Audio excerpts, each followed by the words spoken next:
Swayam Prabha. Digital India. Educated India.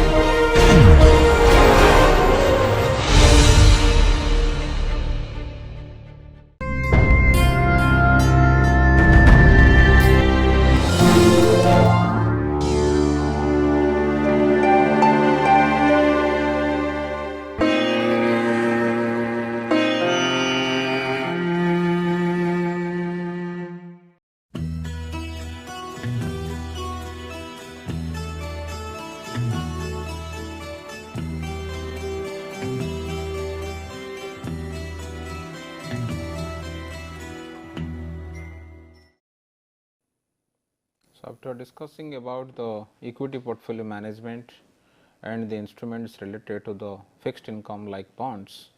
So, today we will be discussing about the another type of financial instruments which are used in the market for investment, which is defined as the derivatives. So, before going to use it as an investment alternative, let us see that what exactly the derivative is. That whenever we talk about the derivatives, in general derivative is basically is not a instrument which is totally different from the other instruments which are available in the market. And basically this particular instrument, the price and other characteristics are derived from the other existing instruments in the financial market, like either the physical assets like grains, coffee, orange, gold, silver, etc. And also we have the bonds and stocks. That means all the characteristics and the price of those assets will be derived from the another financial assets which are really existing in the market. So, that is why what we can say that derivative is a financial instrument or security whose payoffs depend on a more primitive or fundamental good. That means, the price and the other characteristics are derived from the another asset, and the another asset can be anything. It can be a physical asset or it can be a financial asset, which are already being discussed in the class in the previous sessions, like bonds, equities, etc. Therefore, in general, whenever we talk about the financial derivative is basically is the financial instrument whose payoff depend on only the financial instruments or securities, like the payoffs of the equity or payoffs of the bond. So, therefore, if you talk about the financial derivatives, then basically in the back of the mind we have the assets like equities and bonds, which is largely used for the investment in general case. So, then which are the different types of the derivatives we have? We have the different types of the derivatives. If you are aware about, these are the buzzwords, the common words used in the financial market. These are like the forwards, like futures, like options, etc. But let us see what exactly the forwards, futures and options and swaps are like this, or how it is defined. In this context, if you go by one, let us see what exactly the forward is. A forward contract is a customized contract between the two entities, where settlement takes place on a specific date in the future at today's pre-agreed price. That means, if in this case if I take example, let one particular producer wanted to sell certain amount of the potato on particular date. So, what he feels, let he wants to sell the potato on December after the production, then he says that he feels that the price of the potato can go up to maximum let per kg 10 rupees. Then what he used to do, he sends this quotation to the Concern Stock Exchange that I am going to sell certain amount of the potato, let we can say 10 tons of the potato on a particular date, on a particular month, and the price should be 10 rupees per kg. So, in that time another buyer who basically needs the potato, let us take the example of a particular company who produces the potato chips, let it is ITC or some other company who needs 10 ton of potato on December, and according to his opinion, if the potato price can go above the 10 rupees. So, if he can make a contract today at the rupees of the 10 rupees, then he will be in a profitable position. That is why this potato producer wanted to sell the potato at 10 rupees per kg, and the potato buyer wanted to buy this potato at 10 rupees per kg and on the December month. So, then this contract has been made today, and what the particular settlement and all these things will be carried out on that particular month or particular day, when this particular potato seller is going to sell the potato or going to deliver the potato to the potato buyers. So, that means, let the transaction does not take place now, but this particular contract has been made between the buyers and sellers today, and the agreeable price between them is 10 rupees.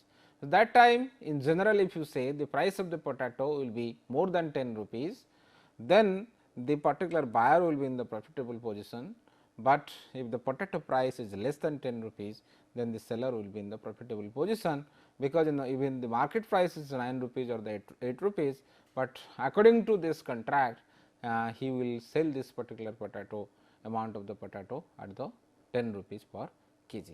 So, this is a normal example or one of the example what we can take about the forward contracts.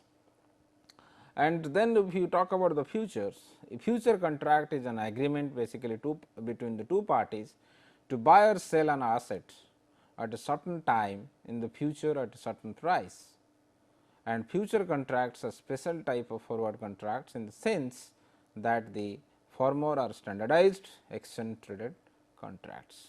Basically, what we can say that on the future contracts, forward and future contract characteristics are same, but the future contract is basically in standardized in nature. That means, there is certain organized stock exchange will be responsible for this, but in the forward contract basically is carried out, the transaction and settlement is carried out on an informal basis. So, therefore, what we can say, although the characteristics between these two are same, the forward contract is not standardized, but the future contract is more standardized in the market for the settlement.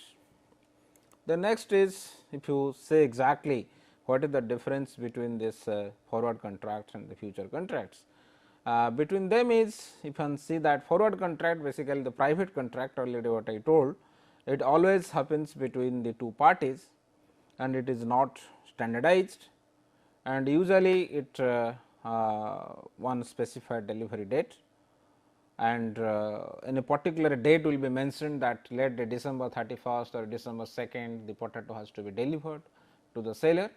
So, that for this particular in the contract the exact date has been mentioned from the beginning.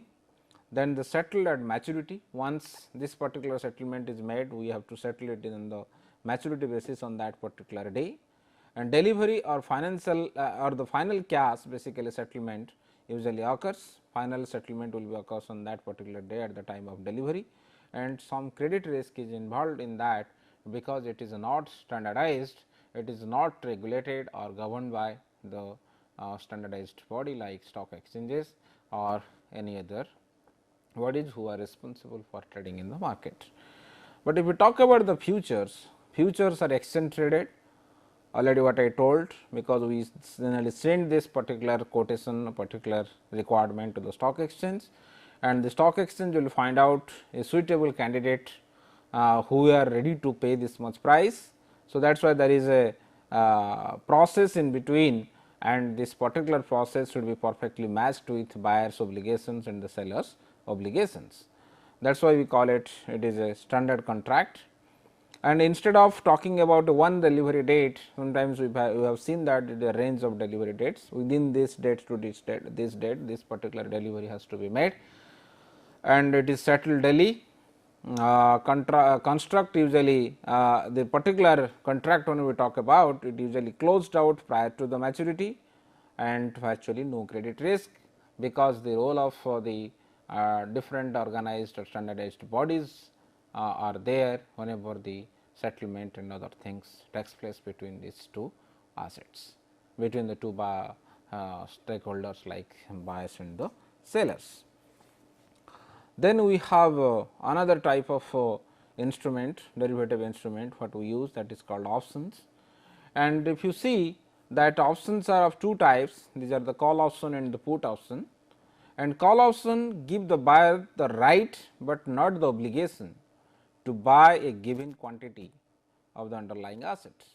It gives the buyer right that I have the right to buy this particular product or particular asset in so and so date, but I do not have, the buyer does not have any obligation to materialize that particular transactions or to realize that particular transactions in so and so date.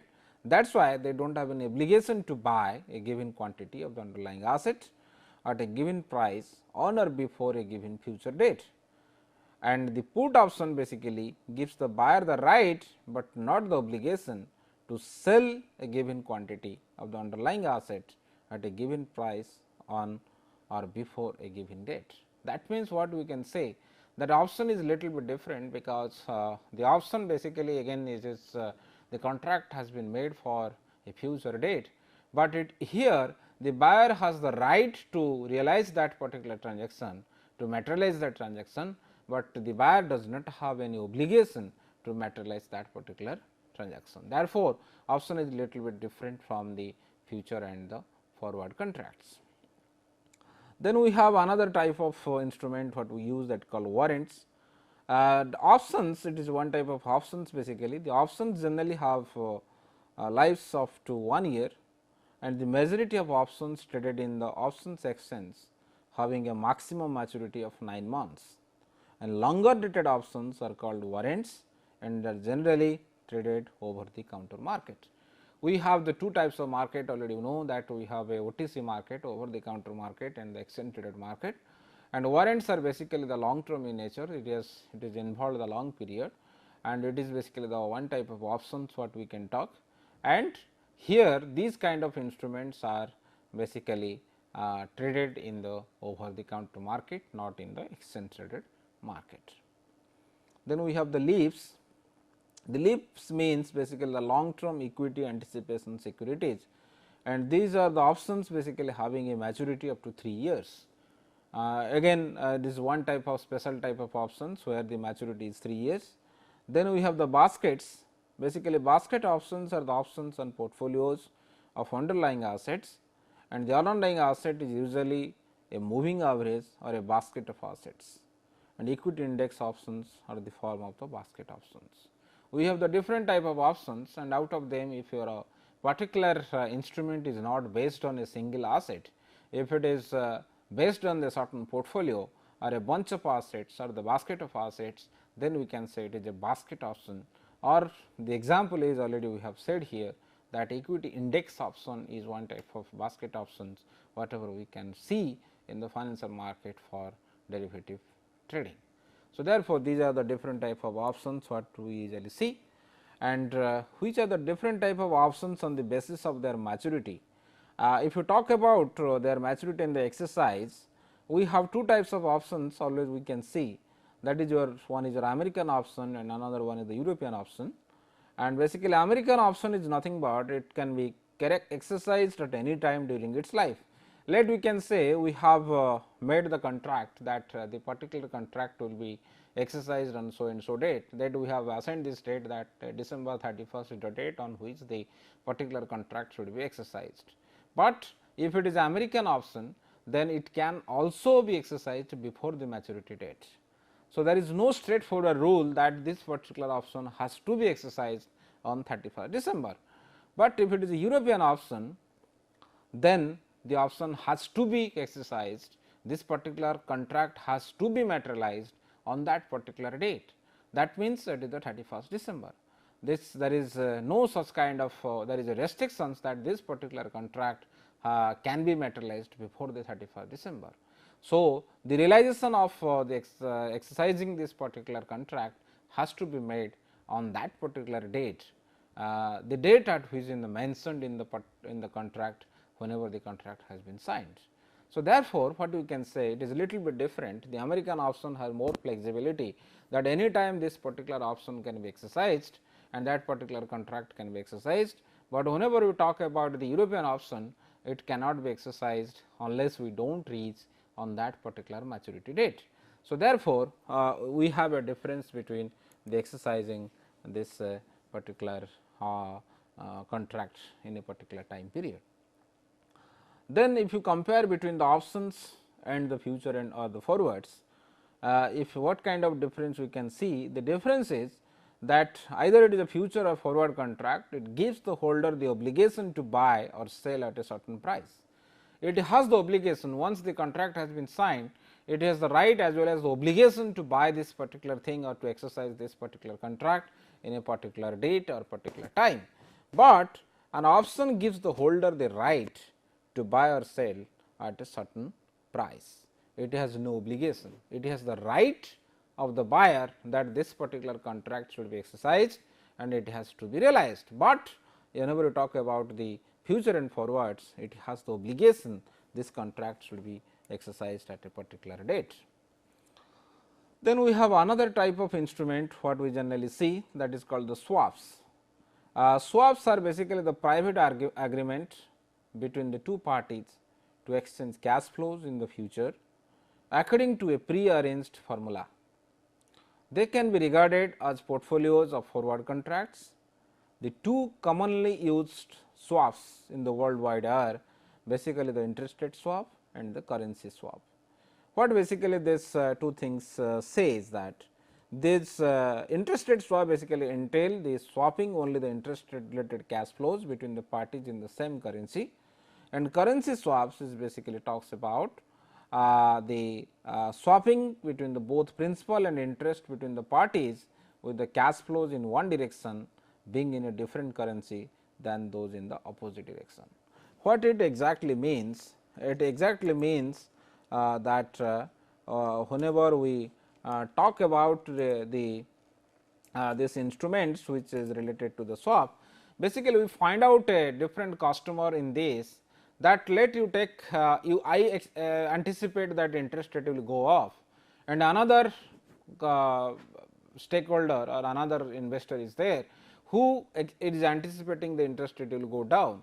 Then we can exchange or we can swap between the two instruments and on the basis of our objectives, and by that we can hedging the risk in the future using or by swapping these instruments whatever we are holding now for the investment. That is basically called the swapping.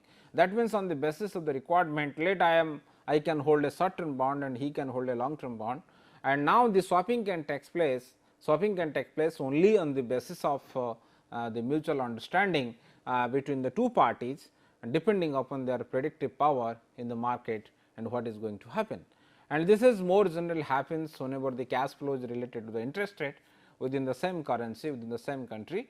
And whenever we talk about the swapping in terms of the currency swap, swapping in terms of the currency, then basically it happens in terms of between the two countries depending upon their exchange rate and etc., and depending upon the forecasting of the market.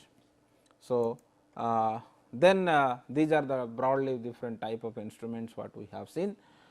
Then there are different ways through which the derivatives are used. Why generally the derivatives are used?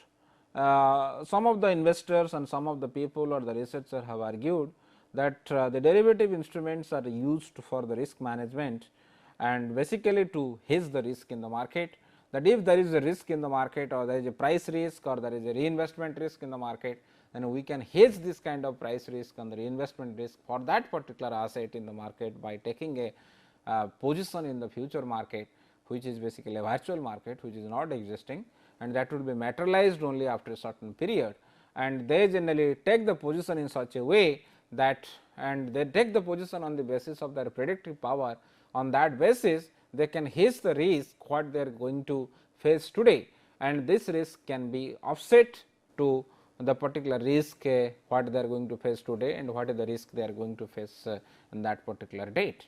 Therefore, they generally hedge their risk by taking a position in the future market depending upon the movements of the fundamental factors or fundamental assets on which this particular derivative is relied or derivative is derived. Other people said that to speculate, it basically we can gain something from the market is because that if I love for go back to the example, if I am looking that the interest rate is going down or going up or the price of the potato is going up, then basically my prediction is that the price can go up to 10 rupees, but his prediction is price may go above the 10 rupees. In this case he is speculating that how the price will be there in that particular date. Therefore, I am speculating to maximize my return in the market by taking a position in the forward or the future market. Therefore, some of the people say that the derivative instruments are used to speculate in the market. And another people said that to lock in on arbitrage profit, basically if there is already you know what is arbitrage, there should be not be, if there is arbitrage opportunity, the price of a single product cannot have the different price in different markets at the same time.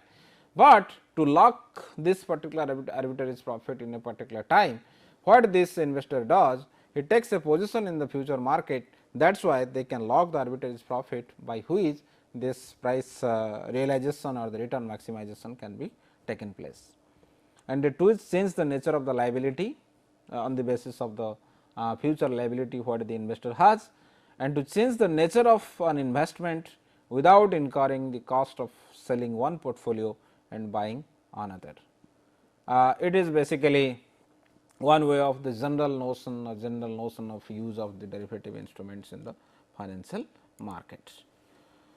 Then how generally this importance and why the importance of the derivatives has gone up in the recent period? If you have observed in the financial market, it is the most emerging instruments or most emerging financial asset which is used for the investment by almost all the investors in the worldwide.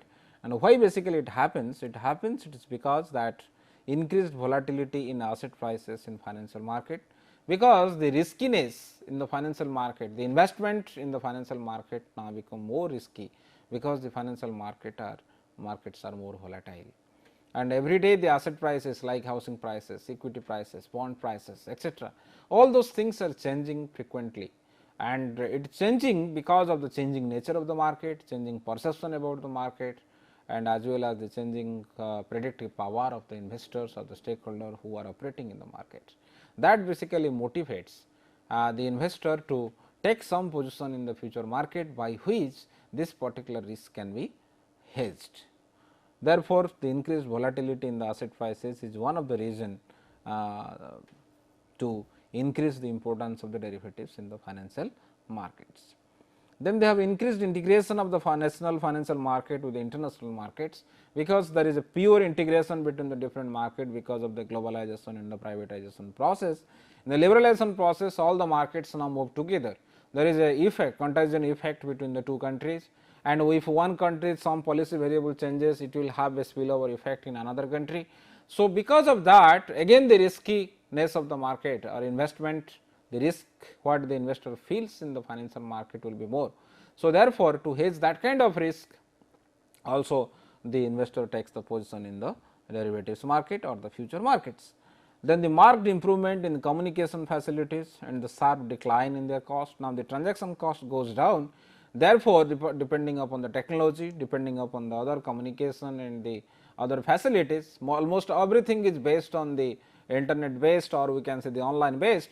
Therefore, everybody has the very high level of data, and using this data they want to take the position in the different market by which the total risk of the investor can be minimized, and therefore, it is also one of the reason through which the importance of the derivatives has gone up. Then the development of more sophisticated risk management tools, providing economic agents a wider choice of risk management strategy. We have the different tools basically what we use to measure the risk, and we know that if you take a position in the future market is again it is risky, but still we want to take the position because the predictive ability of the investor has gone off because of the development of the sophisticated risk management tools. Thus, for example, you take the value at risk, you take the example of the different methods like stress testing, etc. So, which helps this investor to know what kind of risk he is going to face in the market. So, therefore, now if he can predict that using these different tools he can predict what is going to happen probably in the future, then accordingly he takes the position, a safe position today to know that or to hedge their total risk in the market by which the total return of the investor can be maximized. And after all, this is again another factor which is the innovations in the derivatives market, which optimally combine the risk and returns over a large number of financial assets, leading to higher returns, reduced risk as well as the transaction cost as compared to the individual financial assets. That is basically different products are developed in the derivative market depending upon the requirements of the individual investor. So, if you have the different innovation, different alternatives which is suitable for my objective in terms of the return what I am going to get from the market, then obviously what people will feel that it is better to have the position in the derivative market by which the total risk minimization can take place. So, the innovations also is one of the factors which basically plays the significant role for improvement or the importance of the derivative markets in all over the world. So, now if you one by one you see that how these particular contracts basically take place, let us see that what exactly happens in the future contracts. Whenever you talk about the future contracts, already I told you that the future contracts can be made or it can be derived on the basis of the equity or the another asset is bond, or it can be interest rates, or it can be also the physical assets. So, therefore, there are wide range of underlying assets are available in the financial market. Then second thing is future contracts are exchange traded, it is more standardized in nature. And which are the things is required to make a future contract is that what can be delivered, where it can be delivered, and when it can be delivered. If you make the contract on the basis of a future contract, then there are three things always we should know. The three things are what to be delivered, which is the instrument has to be delivered, and where it should be delivered. If it is a physical contract, the place should be mentioned there. Then when the time period, when basically the contract has to be delivered, and the space and date should be mentioned there. And another advantage is we have this particular contract is the pricing and other things is settled daily. That means, there is a daily settlement for the future contract. Then you should know certain concepts basically, which are the different concepts we can use whenever we deal with the future contracts.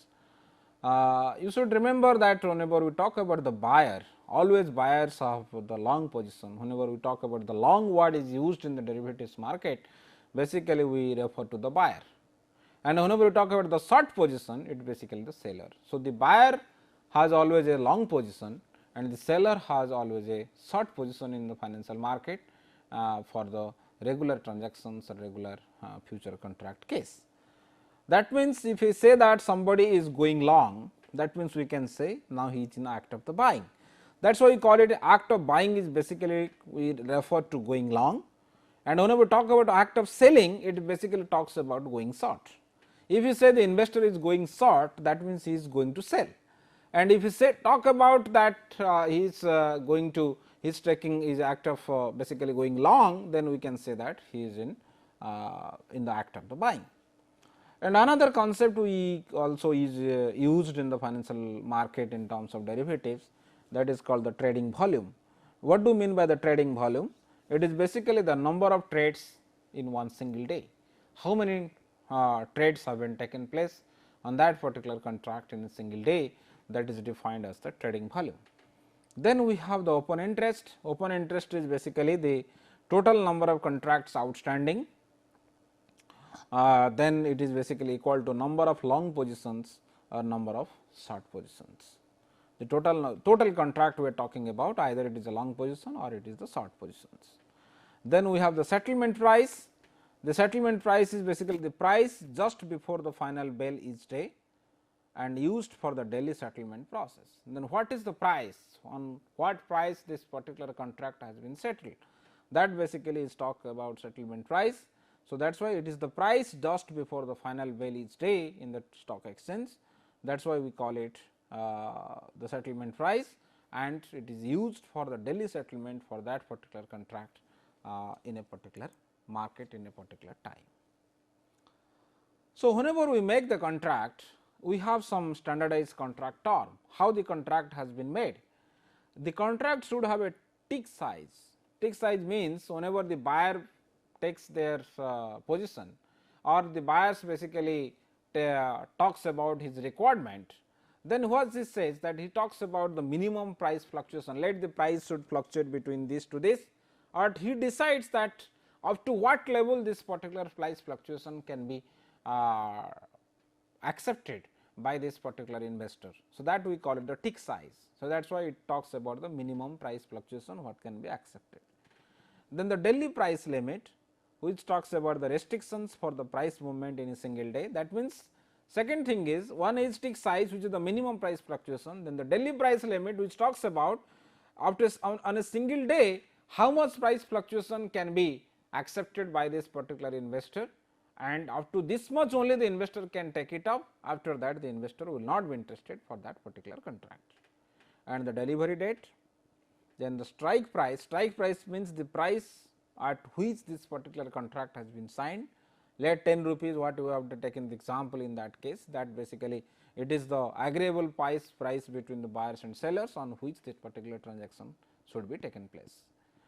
And another one is the sum of all outstanding long and short future market position is always equal to 0. That means, this total buyers and sellers, the contract, the market position basically always equal to 0, that has to be taken care by the stock exchange. Then how this particular contract or particular trading takes place? So, when we talk about the derivatives, it is basically the buyer who basically first of all makes the order, and whenever the settlement takes place, he provides the funds basically to the clearing house, and clearing house charges some money on that, and finally, the funds will be delivered to seller, and the seller basically provides this goods, underlying goods to the clearing house, and clearing house will provide this particular goods to the buyer. So, that is a mediator role of the clearing house in between two for this daily settlement or the settlement of the contracts whenever we deal with this derivative instruments. Then how this obligation in the future market takes place? If you talk about the obligations in the future market, how generally it happens? There are two parties led. There is a party 1, there is a party 2, and what party 1 let us says buys one September contract for gold at rupees 1000 for gram, and in that party 2 sells one September contract for gold at 1000 for gram, and party 1 buys this September contract at the 1000 rupees per gram, and the clearing house basically agrees to deliver to party 1 a September contract for gold at a price of 1000 per gram. That means, he wants to buy, he wants to sell. That is why the clearing house now on behalf of the party 2, he agrees to deliver this much amount of contracts on September where the price is 1000 per gram. Then what has basically happened? What basically happens in the market? The party 2 sells this September contract for gold, which is basically priced in 1000 per gram. Then clearing house basically agrees to receive from party 2 one September contract for gold and to pay 1000 per gram, and finally, the clearing house sends it to this party 1 at that particular time period. This is the way the future market obligation works. Then if somebody wanted to close a future position, how basically it is closed? The closing can be taken place either through a physical delivery or through a cash settlement. So, that is why we call it the delivery. The delivery can be made through a physical delivery or a cash settlement depending upon the underlying assets. So, there is a concept we call it offset. That means, how it is offset? Basically, it is through the reversing trade, and the trader basically transacts in the future market to bring his net position in a particular future contract back to 0. And how the reversing takes place, we can see this. And the exchange for physicals, basically whenever we talk about, here the two traders agree to simultaneous exchange of a cash commodity and future contracts based on their cash commodity, and it is known as basically it is whenever we talk about this, it is known as the ex-fit transactions in the financial market. How this reversing trading takes place? The reversing trading takes place, he wants to close the position in the market. What this particular different parties does? The party 1's initial position is he bought one September contract for gold 1000 per gram. Then in the May 1, the party sold one September contract for gold at 1000 per gram. Then how this party 1's reversing trade takes place? in the May 10 it sells one September contract for gold at 1100 per gram, and there is another party who is ready to buy this contract. He has taken the position on May 1 to buy it from party 2 at 1000 per gram, and in the May 10 after just 9 days he sells this future contract to somebody else at a price of 1100 per gram, and somebody else, which is the party 3, basically is ready to buy this contract, and it buys this September contract on 1100 per gram. So, this is the way he can make another position by introducing the another party in the financial market, and by that the closing of this particular settlement plan takes place, which will define as the reversing trade. Then another already use this exchange for the physical transaction, and exchange for physical means what basically happens here. Before this exchange for physical transaction EFP, the trader A basically long one wheat futures, but he wanted to buy long one means he wanted to buy a wheat futures, and trader B wants to sell, that is why it is a short position, he wants to sell the wheat futures, and here the trader 1 wants to acquire the actual wheat, and trader B basically owns the wheat and wishes to sell. Here he wants to acquire the wheat, and trader B basically owns the wheat and he wanted to sell it.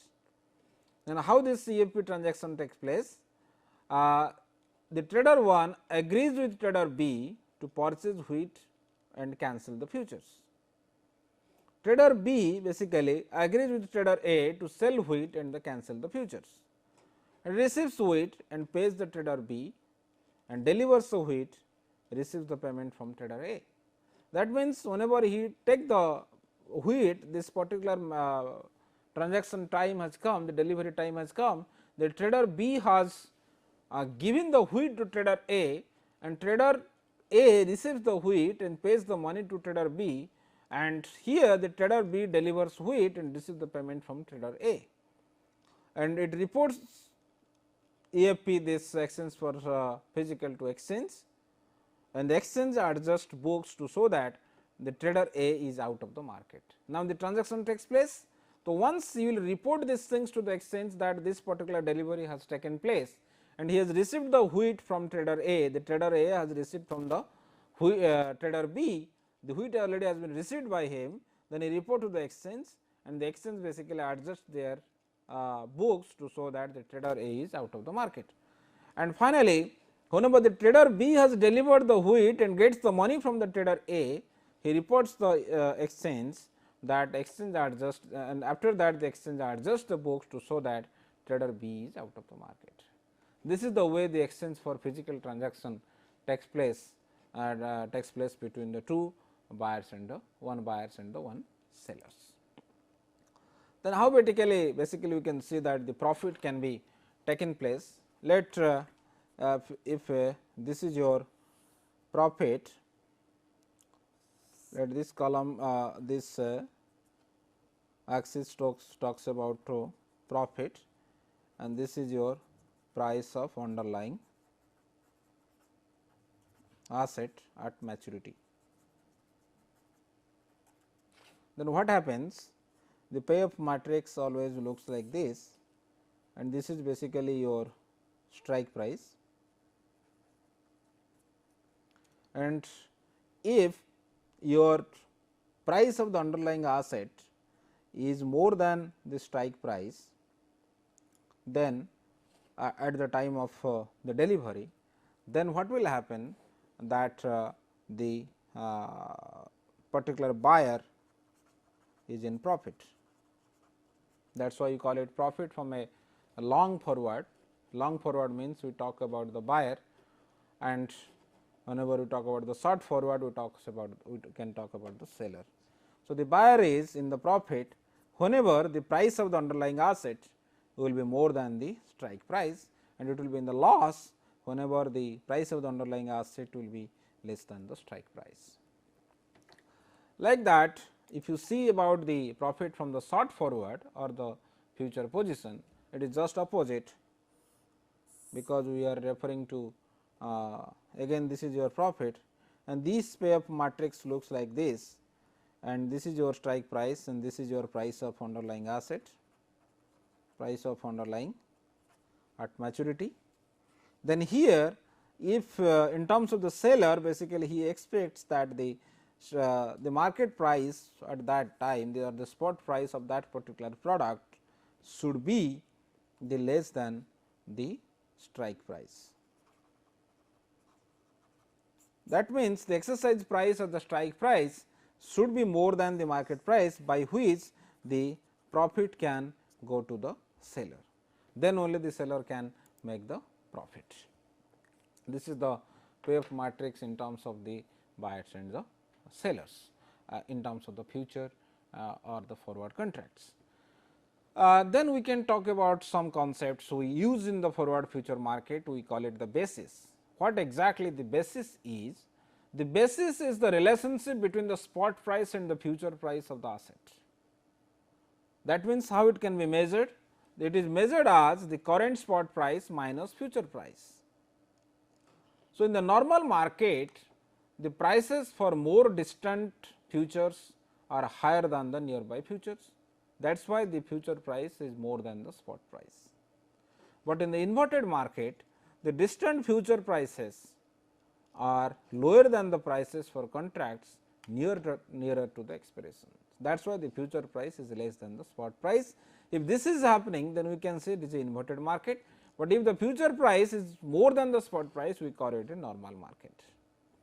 Then when the future contract is at expiration, the future price and the spot price of asset must be same and the basis should be 0. This is the expectation whatever we have, and this behavior of basis over time is known as convergence.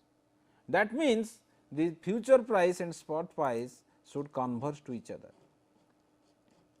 So, if you see, this is the spot price which is less than the future price from the beginning, and finally, it is increasing and somewhere it is converging, and here the future price is less than the spot price, but at a particular time this particular both the prices has been converging. That is for there is always a conversion between the future price and spot price, and if there is a pure conversion convergence is taking place between the future price and this spot price, then we can say that the basis should be equal to 0. Therefore, we can say the basis is nothing but the future price minus the spot price. And therefore, whenever the investor takes the position in the market, he is using a concept we call it the expected basis, and the expected basis is basically arises because of the carrying cost and the uncertainty which is prevailing in the market, and which is the hypothesis which basically explains which talks about the expected basis. It is basically the normal backwardization, contango and the expectation principle. What basically the normal backwardization is talking about? Here the expected basis is negative as the future prices tend to be downward estimate of the spot prices, and that means the future price is less than the spot price, and the speculators generally buy and the hedgers generally sell or the right. Right means it is the selling we talk about. Therefore, the speculators generally buy. If there is a normal backwardization, the speculators generally buy and the hedgers generally sell. But if it is a contango, the speculators generally sell and the hedgers generally buy. And the expectation principle is always the expected basis should be equal to 0 and the future prices are an unbiased estimate of expected future spot prices. Future prices are an unbiased estimate of the expected future spot prices. That means, the expected future spot price should be equal to the future price on a particular date. Then another concept we use in this contract which is defined as spread. Spread is nothing but it is the difference between two future prices, and if the two prices are for the future contracts on the same underlying good, but with different expiration dates, the spread is an intra commodity spread. That means, the two prices are for the future contracts on the same underlying good, but the expiration date for the two contracts will be different, then the price difference is defined as the intra commodity spread. But if the two future prices that form a spread are future prices for two underlying good, then the spread is intercommodity spread. That means, the two future price that form a spread for the future prices for two underlying goods. Here the good is same, but here there are two goods, then the spread is an intra-commodity spread. Already what we told that basically this instrument, the derivative is used for hedging. So, what exactly it means? The hedger is basically a trader who enters the market in order to reduce the pre-existing risk what he is prevailing in the market. So, hedging is viewed as a purchasing insurance, that means, in the future this risk can be minimized. For hedging, all the factors should match: the time span, the amount of the asset and the characteristics of the good. These are the three things should be matched with the hedging.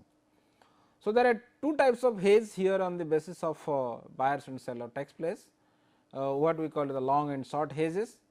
A long future hedge is appropriate when you know you will purchase an asset in the future and what to lock in that particular price, and a short future basically the seller basically it is short future hedge basically appropriate when you know you will sell an asset in the future and want to lock in the price. So, it talks about the buying capacity, it talks about the selling capacity. So, how this long hedge basically takes place? Suppose you have initial future prices which is F1 and the final future price is let F2, then S2 is equal to your final asset price. Then you hedge the future purchase of an asset by entering into a long future contract, and here the cost of the asset should be your final asset price minus F2 minus F1. That means, it is basically F1 plus the basis. Basis means you know that is your difference between the spot price and the future price. That is why the F1 plus basis basically decides the cost of the assets if you take a long hedge position in the market. And the short hedge if you talk about from the sellers, then in the same example if you say F1 is equal to your initial future price, F2 is equal to your final future price and S2 is equal to your final asset price, then you hedge the future sale of an asset by entering into a short future contract, and here the price is realized is S2 plus F1 minus F2, which is your F1 plus the basis. So, this is basically the way through which the hedging can take place in the market. So, how much money should be hedged? What is the proportion of the exposure what the investor faces? That should be optimally be hedged to minimize the risk. That basically is measured as S is equal to rho into standard deviation of the S divided by the standard deviation of the F. What it means? Where the standard deviation of S means it is the deviation of delta S or change in S, change in the spot price during the hedging period, and delta this standard deviation of F, the sigma F is basically the change in the future price during the hedging period, the standard deviation of the change in the future price during the hedging period, and rho is basically the coefficient of correlation between delta S and the delta F, through which you can say that what is the proportion of exposure this particular investor should be optimally hedge in that particular time. Then after talking about this future contract and some of the concepts related to the future contracts and the forward contracts, let us explain certain things which is related to the options also. So, in the option basically whenever in the beginning we know that it has the right, the buyer has the right to exercise this particular contract, but it has no obligation to do this, and we have seen there are two types of options. One is American option, another one is the European option, and American option basically at any time this particular transaction can take place, but the European option the particular transaction only takes place at the time of the maturity. So, therefore, you have the option type, you have a call option, you have a put option, and the buyers of option is long always takes the long position, already you know the buyer takes the long position, and the writer of the option, that means the seller of the option which always takes the short position. So, the call option when we talk about it is right to buy, it is right to buy the asset whenever we talk about the buyers, and the right to sell the asset whenever we talk about the put options. But the seller of the call option, it has the obligation to sell the assets, and the seller of the put option basically obligation to buy the assets. So, here the seller has the obligation, but the buyer has the right. This is the way these particular positions of the buyers and sellers in the call and put option takes place in the financial market whenever we deal with the option instrument. And the biggest concept which is very much relevant whenever we use these options as one of the instruments in the market, that is the moneyness. What exactly the moneyness is? The moneyness is basically we have a concept of in the money and out of the money, and also the at the money. What it exactly means, that if you talk about the options make a difference between the spot price and the future price, or we can say the exercise price, then we can see that if the spot price is greater than the exercise price, then the call option is in the money and the put option is out of the money, because it talks about the seller, it talks about the buyer. But if the spot price is less than the exercise price on that day, then the call option is out of the money and the put option is in the money, it is just opposite in the context of the investment. And if both are same, then we can say both call option and put option are at the money. So, that is why what you can say, there is always we have to make the balance between these two. And the return what we get from the options, we have always of the intrinsic value and the time value. These are two things related to this. That is why the option premium what we get from the option investment, it has intrinsic value what we call it the parity value, and the time value which is the premium over parity. So, that is why the intrinsic value basically refers to the amount by which it is in the money, and the option which is out of the money has a 0 intrinsic value. Remember, it is very important to remember, the option which is out of the money has 0 intrinsic values, and for a call option which is in the money, the intrinsic value is excess of stock price over the exercise price, that we know. For a put option which is in the money, the intrinsic value is the excess of exercise price over a stock price. So, this is basically the excess of exercise price over a stock price, here the excess of stock price over exercise price. Here we have taken the example, the stock price is the underlying asset. And the example is, if you take option 1, the exercise price is 80 rupees, stock price is 83.5, and then the call option price is let 6.75, which is the premium. Then the classification it is in the money, because the exercise price is less than the stock price. Then the intrinsic value is 3.5, difference between these two, and the time value is 6.75 minus 3.5. Then here if it is 85, it is 83.5, that means exercise price more than stock price, and the call option price is 2.5, it is already out of the money. That is why the intrinsic, it is out of the money, the intrinsic value is 0, and the time value of the call option is 2.5, that means the total premium comes from the time value of money, the time value of this particular option. And then that is why this option we have a intrinsic value and the time value, and the time value basically always if it is out of the money, then this intrinsic value is 0, then all the premium comes from the time value only. Then we have another which is covered and naked calls. If a call writer or call seller owns the asset underlying the call, he is said to have a written a covered call, that means the particular asset is owned by him. But if a call is written where the writer does not have the asset underlying the call option, the call is said to be naked call, that means he is not owning this particular asset, maybe he has to borrow and deliver it. So, always the attitude, if you observe, the call buyers are bullish in nature, call writer, call seller who writes a naked call accept the price of the underlying asset to fall, because he is not owning it, that means the concept of short selling. The put buyers are bearish and the writers of the put option are bullish in nature, it is obvious. Put options are used when the market prices of asset exceeds the exercise price, whereas the put buyers would like to see the price falling, the writers like the other way around. Bid price basically is nothing but it is the price at which the one is prepared to buy an option, the ask price is the price at which one is prepared to sell the option. That is why the difference between the ask and bid basically is bid ask spread, which is a source of profit from the market, and this is basically talks about the liquidity. So, there is always a price pressure because of imperfect market and the inefficiency of the market, that is why that difference between them is there. So, if the price of the underlying asset is lower than the exercise price on the expiration of a call option, the call would be expired on exercise, nobody will do that because they will be in the loss, and when at expiration the price of the underlying asset is greater than exercise price, the put will expire on exercise. This is just opposite in this case, and this is the way like your options and future we can have the profits. this is the way. If this is your 70 rupees is 100 rupees is the strike price, and this is the this particular option is 5 rupees option price, the strike price is 5 rupees, then we can option price is premium is 5 rupees, then the option life is 2 months. This is the way basically this will be 5 rupees, somewhere this can be exercised. Long call, it is just opposite here. Long put, again the 70 rupees is the exercise price and strike price, and we have a option in this case.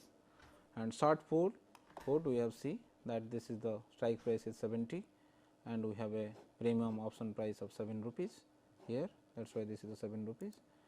And how these instruments are used in the portfolio management?